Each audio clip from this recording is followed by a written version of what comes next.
Hello दोस्तों, आज हम बात करने वाले हैं ट्रेडिंग साइकोलॉजी के बारे में, जो एक सक्सेसफुल ट्रेडर बनने के लिए सबसे जरूरी बात होती है। क्या आपने कभी नोटिस किया है कि मार्केट में 90% लोग जो ट्रेडर होते हैं वो क्यों लॉस करते हैं?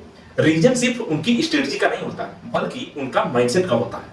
आज हम डीप में जाएंगे और देखेंगे कि कैसे अपनी साइकोलॉजी को कंट्रोल करके कंसिस्टेंट प्रॉफिट कमा सकते हैं। तो बिना टाइम वेस्ट किए चलिए वीडियो को शुरू करते हैं। ट्रेडिंग साइकोलॉजी क्या है? ट्रेडिंग साइकोलॉजी का मतलब है इमोशंस, डिसिप्लिन और माइंडसेट को कंट्रोल करना। ट्रेडिंग के टाइम पर मार्केट अनप्रेडिक्टेबल है और हम इंसान इमोशनली ड्राइवन क्रिएचर हैं। ग्रीड, फियर, ओवर कॉन्फिडेंस, ये सब चीजें आपके डिसीजन को प्रभावित करते हैं। इसीलिए एक अच्छी स्ट्रेटजी होना ही काफी नहीं है ट्रेडिंग के लिए, इमोशंस को मैनेज करना भी इक्वली इंपॉर्टेंट है। ऐसे 5 साइकोलॉजिकल मिस्टेक्स बताऊंगा जिसको आप अवॉइड करके एक सफल ट्रेडर बन सकते हैं। पहला है रिवेंज ट्रेडिंग, लॉस के बाद इमोशनली ट्रेड करना, ट्रेड के पीछे भागना। दूसरा है ओवर ट्रेडिंग, बिना सेटअप के ट्रेड करना, मींस आप सुबह उठे और तुरंत ट्रेड करना स्टार्ट कर दिए। आपने ये नहीं सोचा कि आज का रेजिस्टेंस कहां होगा, सपोर्ट कहां होगा, कल ने एफआईआई कहां पर कितना सेलिंग की हुई है, कल का कौन सा सेक्टर बहुत ज्यादा हाई गया था और कौन सा सेक्टर सबसे ज्यादा लो गया था। इन सब चीजों के बारे में मार्केट ओपन होने से पहले हमें देखना चाहिए। उसके बाद हमें एक सेटअप तैयार करना चाहिए, फिर उसके बाद ट्रेड करना चाहिए। ओवर ट्रेडिंग का सबसे बड़ा कारण होता है बिना सेटअप के ट्रेड करना। तीसरे नंबर पे आते हैं फियर ऑफ मिसिंग आउट, जिसे हम साधारण भाषा में कहते हैं फोमो। जब मार्केट बहुत तेजी से फॉल करने लगता है या तो तेजी से मूव करने लगता है अपसाइड, तो हम क्या होते हैं, हम घबराने लगते हैं। हम सोचते हैं कहीं ये मौका हमसे चूक न जाए। उस मौके को पकड़ने के लिए हम गलती कर बैठते हैं। हम उस मार्केट के बीच में ट्रेड लेकर फंस जाते हैं और वही मार्केट जहां हम अप साइड में, कॉल साइड में हम एंट्री करते हैं, वही मार्केट रिवर्स करता है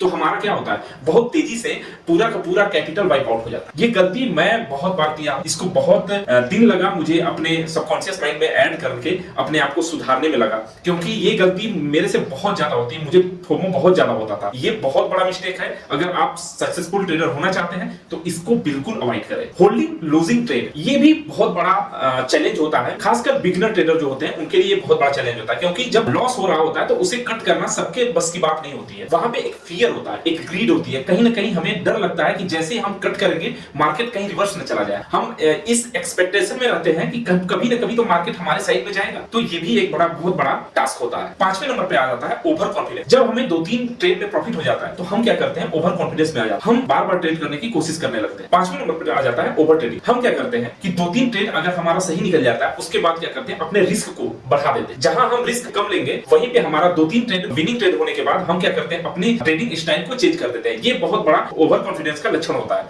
इसको ध्यान देना चाहिए। और इन सब चीजों का अगर सलूशन आप हमसे पूछेंगे वो है डिसिप्लिन। ये डिसिप्लिन बहुत ही इंपॉर्टेंट रोल प्ले करता है आपकी पर्सनल लाइफ में भी, प्रोफेशनल लाइफ में भी और ट्रेडिंग लाइफ। अब सवाल ये है कि हम अपनी ट्रेडिंग साइकोलॉजी को स्ट्रॉन्ग कैसे करें। तो उसके लिए नंबर 1 पे आ जाता है सुबह मार्केट ओपन होने से पहले आप ट्रेडिंग प्लान बनाओ और उसको अपने डेस्कटॉप पे स्टिक करो। हर ट्रेड से पहले एंट्री, एग्जिट, स्टॉप लॉस और उसका टारगेट निश्चित होना चाहिए। इमोशन से नहीं, प्लान से ट्रेड करो। दूसरी चीज आ जाती है रिस्क मैनेजमेंट को फॉलो करो। कभी भी अपने ट्रेड का 1 से 2% का रिस्क मत लेना। छोटे लॉस रिकवर किए जा सकते, बड़े लॉस रिकवर नहीं किए जा सकते हैं। ये दिमाग में हमेशा होना चाहिए। टिप नंबर 3, जर्नलिंग करो। हर ट्रेड को रिकॉर्ड करो, मेंटेन करो, क्या सोचकर ट्रेड लिया है, क्या गलती हुई है। इससे क्या होगा कि आप अपनी गलती से सीखेंगे। टिप नंबर 4, पेशेंस रखो। मार्केट में हर दिन अपॉर्चुनिटी नहीं होती, हाई प्रोबेबिलिटी सेटअप का इंतजार करो। टिप नंबर 5, अपने डेली रूटीन में मेडिटेशन और एक्सरसाइज का भी एक अध्याय जोड़ दो। सुबह या शाम मेडिटेशन या एक्सरसाइज को करो। ट्रेडिंग स्ट्रेसफुल है, बहुत ज्यादा हेडेक होता है, दिन भर चार्ट को देखना पड़ता है, इसलिए थोड़ा सा अपने आप को काम बनाओ। वो काम कैसे बनाओगे अपने आप को, मेडिटेशन करके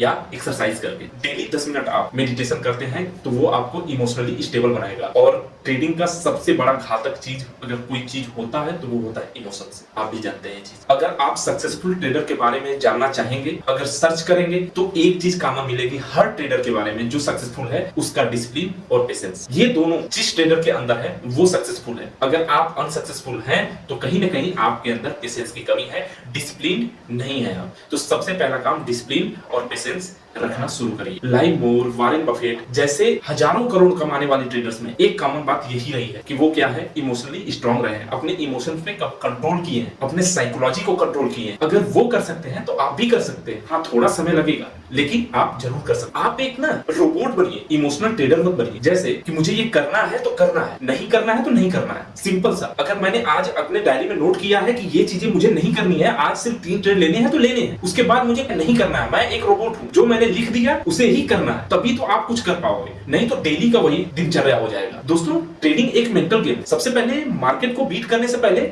आपको अपने इमोशन को बीट करना पड़ेगा। अगर आप अपनी साइकोलॉजी को कंट्रोल कर लो तो आपको ट्रेडिंग में सफलता आने से कोई नहीं रोक सकता। तो आज का चैलेंज ये है, नेक्स्ट 5 ट्रेड्स में पूरे डिसिप्लिन से काम लेना है, फिर देखिए कैसे आपका कॉन्फिडेंस और प्रॉफिट दोनों बढ़ते हैं। अगर आपको ये वीडियो अच्छा लगा हो तो वीडियो को लाइक, शेयर और सब्सक्राइब जरूर करें। ऐसे ही वैल्यूएबल कंटेंट हम आपके बीच लाते रहेंगे। धन्यवाद।